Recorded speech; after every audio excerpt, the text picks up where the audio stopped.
Hii ni Dira Dunia kutoka idhaa ya Kiswahili ya BBC. Jina langu ni Hamida Abubakar. Taarifa yetu kwa usiku huu: jeshi la Marekani lathibitisha kuwa watu 6 wamefariki baada ya ndege kuanguka magharibi mwa Iraq, huku mapigano kati ya Israel, Marekani na Iran yakiendelea kupamba moto.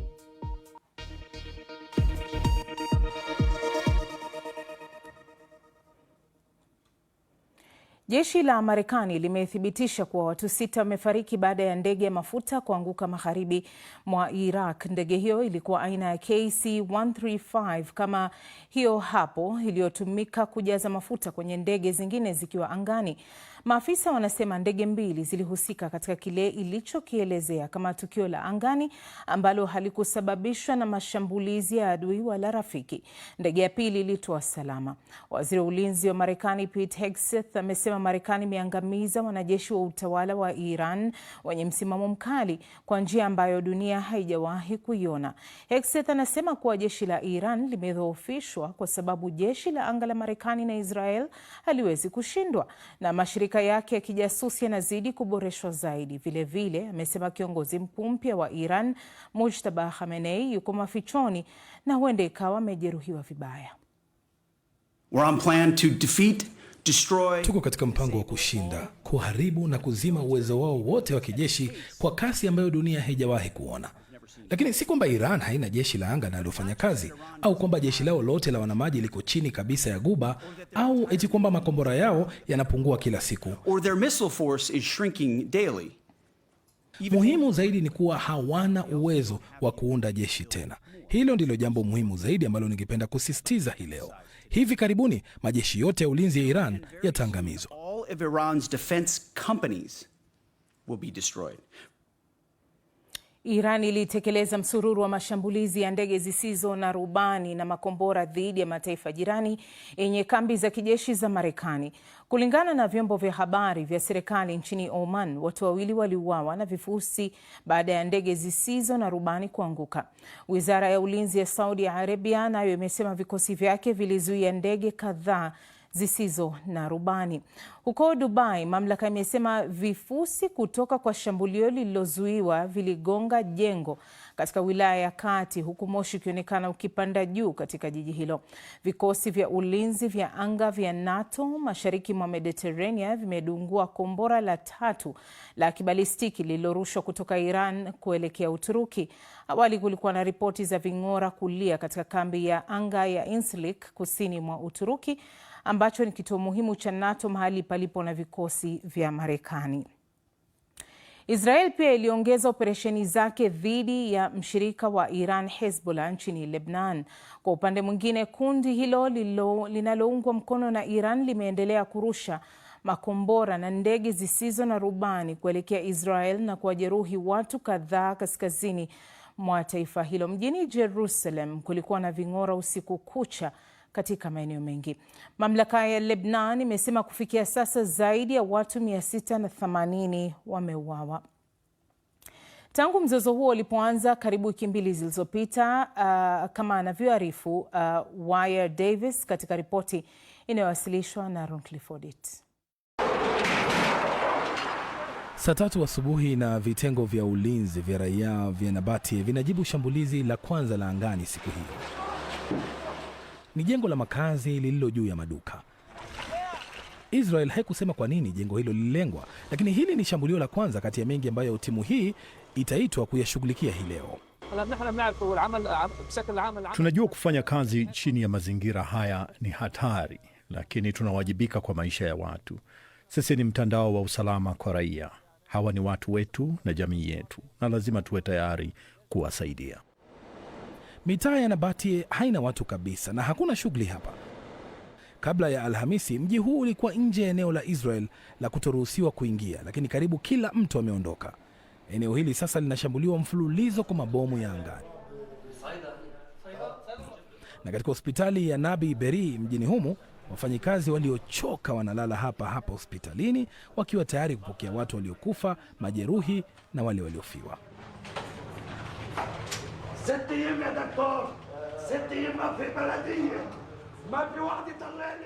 Ni huzuni ya baba asiyeweza kufarijika.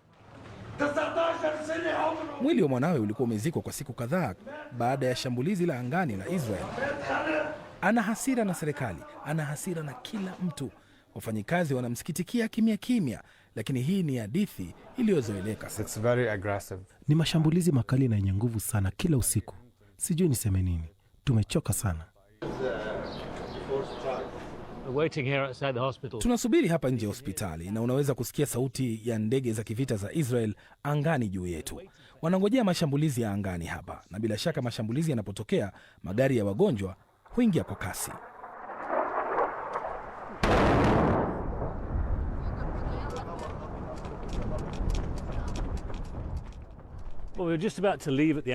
Tulikuwa karibu kuondoka siku ikiisha, na mara kukatokea milipuko mingine miwili mikubwa. Shambulio moja limepiga kijiji hiki kilicho pembezoni mwa Nabatie, nasi tuko karibu kabisa na hospitali.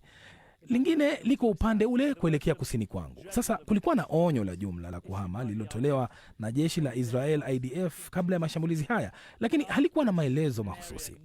Bila shaka tuko eneo la kaskazini mwa eneo la uhamishaji lililowekwa na Israel, lakini ukali na nguvu ya mashambulizi haya ya anga ya Israel ni kubwa kiasi kwamba maeneo mengi sasa hayana watu kabisa, na hatari ya kubaki hapa ni kubwa mno.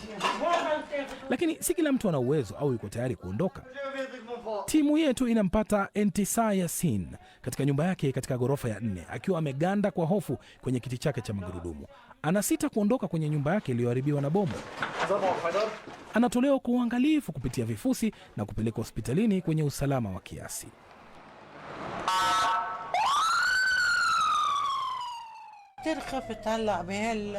Niliogopa sana shambulio lilipotokea. Nimekuwa nikiishi kwa hofu na taharuki, na moyo wangu unaendelea kudunda kwa kasi. Wengine waliobaki kwa hakika sasa watalazimika kuondoka huko operesheni ya Israel ikishika kasi.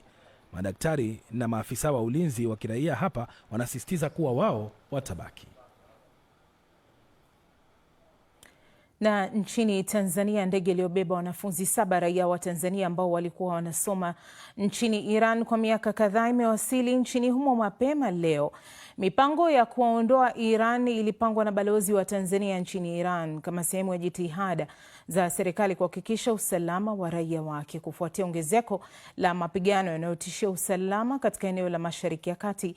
Wanafunzi hao walipokewa na maafisa kutoka Wizara ya Mambo ya Nje na Ushirikiano wa Afrika Mashariki pamoja na familia zao katika uwanja wa ndege wa kimataifa wa Julius Nyerere jijini Dar es Salaam. Mataifa mengine ya Afrika kama vile Nigeria pia yametangaza mipango ya kuondoa raia wao kwa hiari nchini Iran.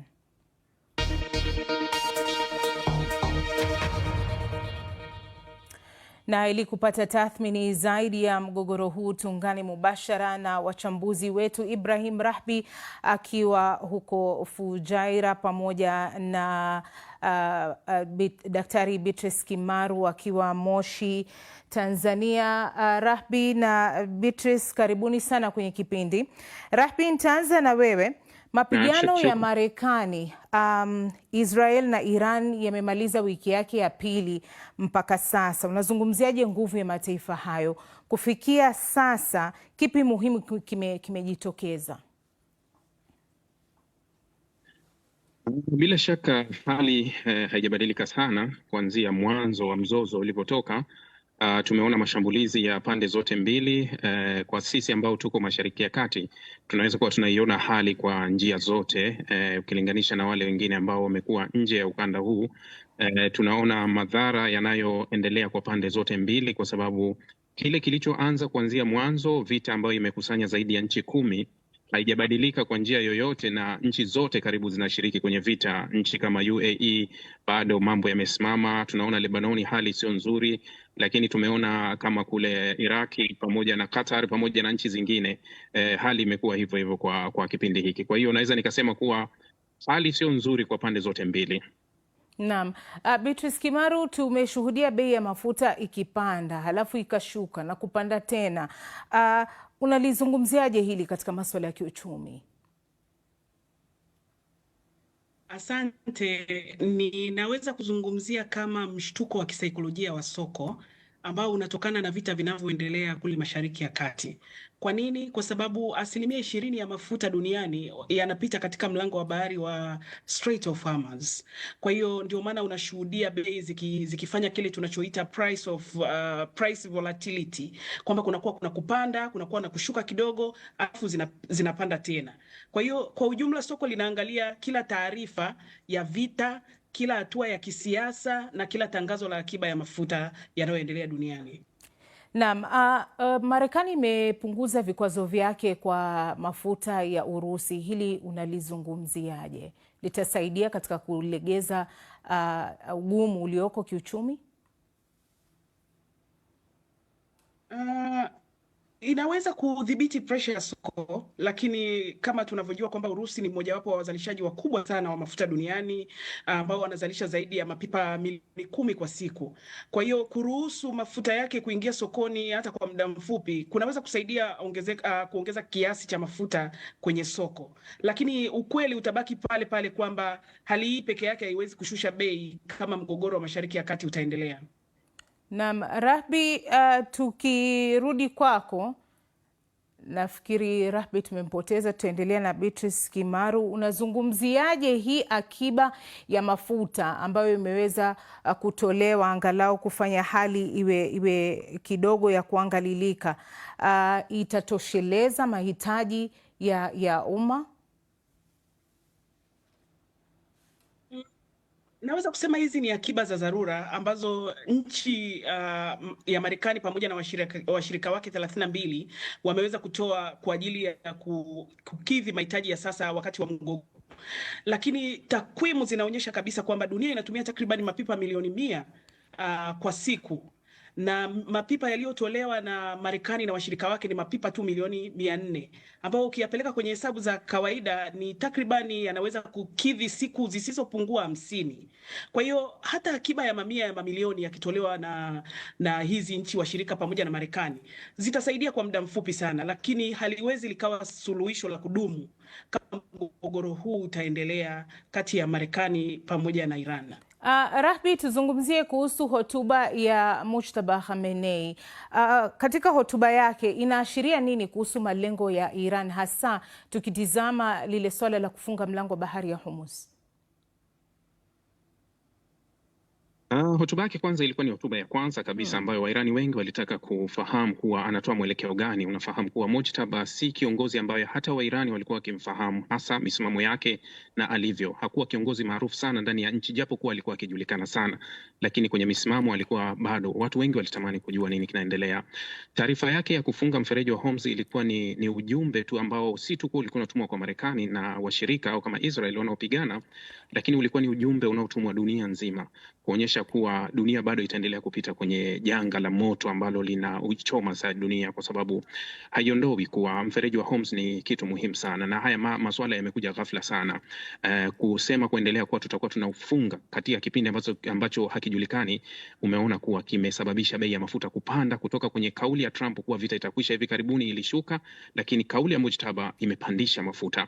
Lakini alizungumza pia kuhusu majirani zake. Najua utata wa majirani, amekuwa wakishtumiwa Irani anawashambulia, lakini amezungumza kuwa tutaendelea kuzishambulia kambi za Marekani ambazo ziko kwa hao majirani, au waamue kuzifunga kambi ili wawe salama. Naam, asante sana Ibrahim Rahby, na asante kwako pia Daktari Beatrice Kimaru. Tutarejea kwenu baada ya muda usio mrefu. Hii ni Dira Dunia kutoka idhaa ya Kiswahili ya BBC.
Karibu tena, hii ni Dira Dunia kutoka idhaa ya Kiswahili ya BBC. Jina langu ni Hamida Abubakar. Tunaendelea na mazungumzo yetu kuhusu vita vinavyoendelea katika eneo la Mashariki ya Kati vikihusisha Marekani na Israel dhidi ya Iran. Bado tuna wachambuzi wetu Ibrahim Rahbi ambaye yuko katika mji wa Fujairah katika Umoja wa Falme za Kiarabu UAE, pamoja na Daktari Beatrice Kimaru akiwa Moshi, Tanzania. Nianze na wewe Beatrice Kimaru, kwa mataifa ya Afrika ni ipi suluhu ya kudumu katika miaka ijayo, hasa tukiangalia mambo ya migogoro na masuala ya mafuta? Kwa Afrika, suluhu ya kudumu ni kuwa na mkakati wa muda mrefu wa usalama wa nishati. Hii inamaanisha kwamba mataifa ya Afrika yanapaswa kujenga akiba ya mafuta ya kimkakati, lakini pia kuboresha miundombinu ya kuhifadhi mafuta, hali kadhalika kuwekeza zaidi kwenye nishati mbadala, ikiwemo umeme wa jua, umeme wa maji na hata umeme wa upepo. Na nadhani hii inaweza ikawa suluhu ya muda mrefu, kwa sababu bila kuchukua hatua hizi, kila mgogoro wa kimataifa utaendelea kuathiri uchumi wa Afrika kwa namna moja ama nyingine. Kwa jinsi hali ilivyo, Rahbi, unaona kwamba huu mgogoro utaendelea hadi lini, na ni kitu gani hasa kinafaa kufanywa angalau kufika mwisho wa mapigano haya? Bila shaka kuna ishara ambazo zinatuonyesha huenda karibuni tukawaona wameketi kwenye meza, kwa sababu naona kama kauli zimebadilika kwa pande zote mbili. Awali Donald Trump alisema kuwa Iran walitaka mazungumzo, alafu Iran wakasema hawataki, baadaye akasema wanataka, wamechelewa, baadaye akasema kuwa hatuhitaji mazungumzo, lakini akasema tena wanataka, Iran wakasema hatutaki. Kwa hiyo ilikuwa ni vile, lakini ukisikia hotuba ya Trump ya juzi na alichokizungumza waziri wake wa kigeni, waziri wake wa ulinzi Peter Hegseth, na ukichukua kauli alizozitoa waziri mkuu wa Israel Netanyahu kwenye hotuba ya jana, na ukachukua hotuba ya juzi iliyotolewa na rais wa Iran Masoud Pezeshkian, utaona kama misimamo imelegea kwa pande zote mbili, na kuwa ni kama vile inatafutwa hasa ni pointi gani ambayo inaweza ikaingia. Lakini kauli ya Marekani na Israeli ilikuwa inaashiria kitu kimoja tu, kuwa huenda wamebadilisha kabisa ile ajenda yao ya regime change, kufanya mabadiliko ya urais au kufanya mabadiliko ya uongozi ndani ya Irani. Tunaona sasa hivi wanazungumza masuala mengine kuhusu kuangamiza makombora, kuhusu kuvunja uwezo wa jeshi, lakini hawazungumzi tena mabadiliko ambayo hapo awali ndio ilikuwa ajenda kubwa. Kwa hiyo sioni kama ni muda mrefu sana, inaweza tukawa mwisho wa wiki au tukaona wiki ijayo kuwa ikawa urahisi kuwaweka kwenye meza. Tunaona pia mataifa ya Afrika yameanza kusaidia kuondoa watu wao katika maeneo hayo. Unaona hii ni hatua ambayo inatosha ama kuna kitu chingine zaidi kinafaa kifanyike kuboresha hali, Rahbi? Kumekuwa na utaratibu, na hii imekuwa sio kwa Afrika peke yake. Tumeona ni nchi nyingi duniani zimeondoa raia wake katika hizi nchi, lakini nyingine pia zimezuia kabisa hata wengine kwenda, lakini nyingine zimekuwa zikifanya utaratibu kama huu ambao kwetu pia tumeufanya. Huu ni utaratibu mzuri wa kuepusha, lakini kitu kimoja ambacho pia kimesaidia zaidi ni kuwa nchi hata zilizo katika migogoro zimetoa usaidizi mzuri sana katika kuhakikisha kuwa raia ambao hawahusiki kabisa moja kwa moja na huu mgogoro wanaweza wakaondoka na kurejea kwenye familia zao au kwenye majumba yao. Kwa hiyo hii ni hatua nzuri ambayo nimeona baadhi ya nchi za Afrika zimechukua, lakini sidhani kama ni nchi zote, kwa sababu bado tumeona malalamiko ya baadhi ya nchi zingine zikionekana kama vile balozi zao zimekuwa kimya, hazijali na hazijashughulika kabisa kuwarejesha. Maana kuna nchi zingine zina raia wachache pia, lakini kuna nchi zingine zina raia wengi na hazijafanya hivyo. Kwa hiyo kila mmoja ametimiza katika kiwango ambacho anaweza.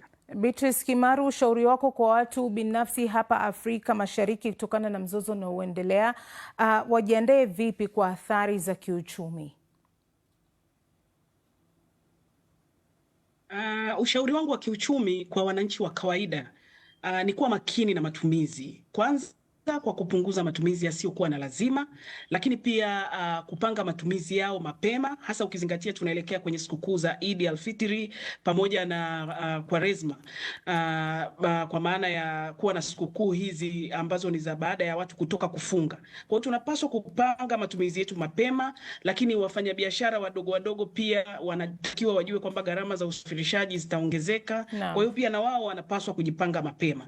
Hapa nataka kumaanisha kwamba risasi yoyote inayopigwa Mashariki ya Kati mara nyingi husikika kwenye bei ya mafuta, lakini gharama za chakula zinapanda na hata gharama za usafirishaji barani Afrika. Naam. Asante sana Beatrice Kimaru, pia vile Ibrahim Rahbi kwa kuzungumzia hayo masuala ya Mashariki ya Kati. Tumalizie hapo mjadala wetu kwa jioni hii ya leo.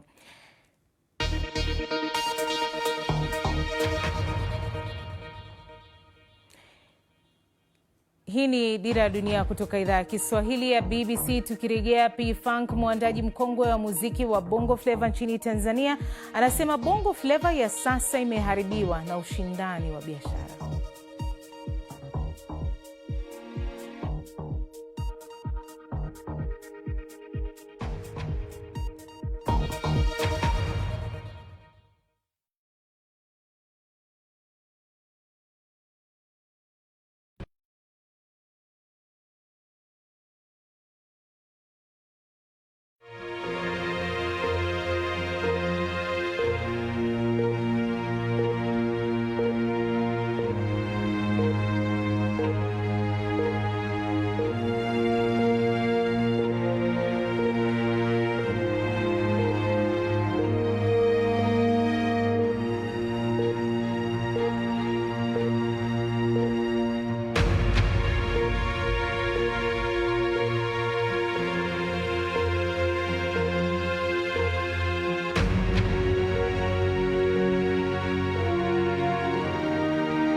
Karibu tena, hii ni Dira ya Dunia kutoka idhaa ya Kiswahili ya BBC. Naitwa Hamida Abubakar.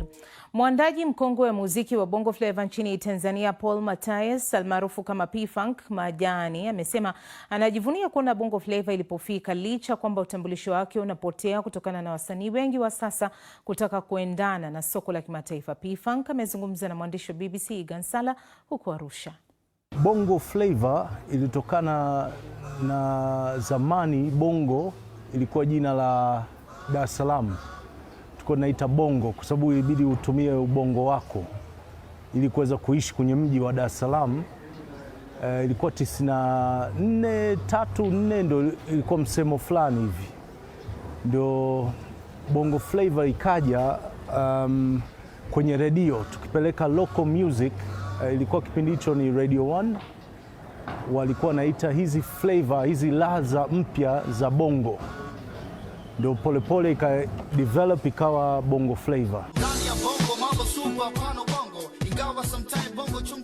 Kwa kweli najivunia kuona kitu tulichokianzisha tulipokuwa vijana wadogo kilikuwa hakina matarajio yoyote. Watu kwenye jamii walikuwa waheshimu hiyo sanaa ya Bongo Flava, muziki wa nyumbani.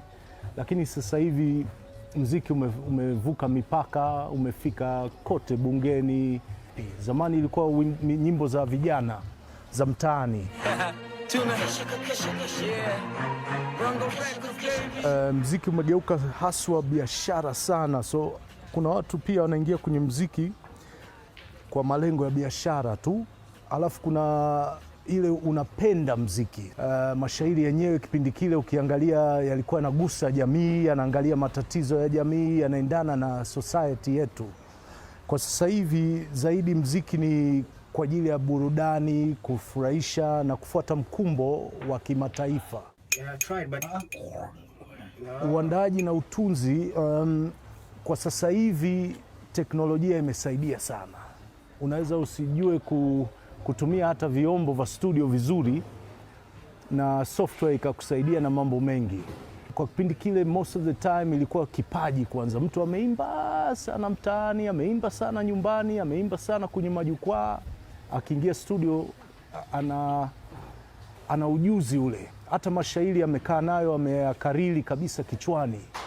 Sasa hivi mtu anaweza akaingia studio, anaimba mistari minne, anakaa kwenye kiti, anarudi tena, anaweka mistari minne mpaka nyimbo inakamilika. Teknolojia ya zamani ilikuwa ikuruhusu urekodi vipande vipande.